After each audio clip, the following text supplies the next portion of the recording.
I want to bring in CNN senior media correspondent Brian Stelter, host of Reliable Sources, as well as Alex Castellanos, who's a Republican strategist and founder of NewRepublican.com. Brian, first to you. Bad strategic move by Donald Trump to skip that debate? Certainly Fox News says so. The commentators have been united against Trump on that point.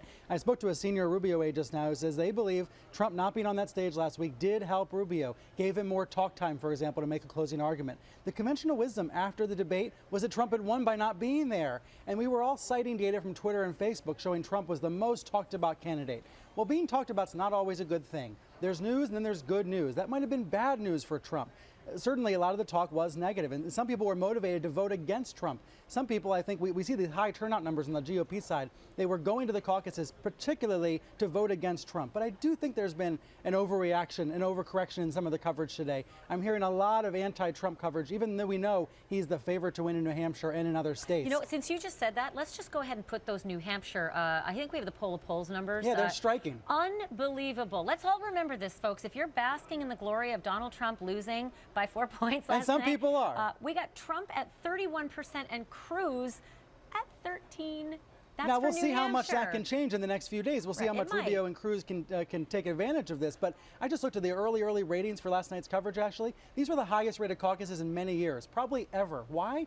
Because people wanted to see if Donald Trump could be beaten. My kids I think people were tuning in for that reason. They're 8 and 10 years old. My kid even sketched all the candidates. He's so fascinated So certainly by them. air has been punctured out of the balloon, right? This has been a tough moment for Trump, and we see him tweeting. But I think it's dangerous to overreact to it and go too critical about Trump, given all the challenges he faced in Iowa. And I think, Alex, you might be able to weigh in on this. The notion that Donald Trump may have thought he was bigger than the process by skipping that debate.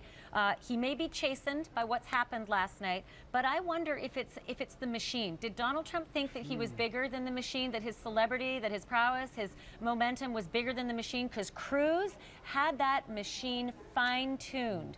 Will Donald Trump start looking at New Hampshire, even with that massive lead, and start fine-tuning that voter machine?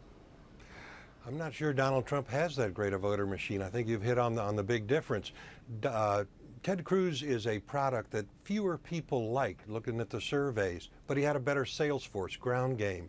Donald Trump is a product that more people liked, but he didn't have the sales force. And I think in a small state, in a small caucus state, give Ted Cruz credit, he maximized what he could do. New Hampshire doesn't fit Ted Cruz that well. Organization is less significant than media in a state like New Hampshire. Independents can vote in both Republican and Democrat. So I think this gets harder for Ted Cruz. I think you're right not to underestimate Trump. And by the way, I don't think the Fox debate hurt him at all. The reason we put candidates in these debates is to test their strength against each other. We put them in a pit like gladiators to see who's the strongest. Well, guess what? The strongest force in Republican politics is Fox News. Donald Trump took them on. He demonstrated strength. I don't think that'll hurt him in New Hampshire at all. And still came in second place. I can tell you one thing that does not happen in New Hampshire. There's no soundbite out there saying, how stupid are the voters of New Hampshire? That is not on television right now, and I guarantee you it will not be on television. I don't think Trump's going to be doing that anytime soon. Hey, I got to stop it there, guys, but Brian, thank you for that. Alex Castellanos, we'll see you in a little bit.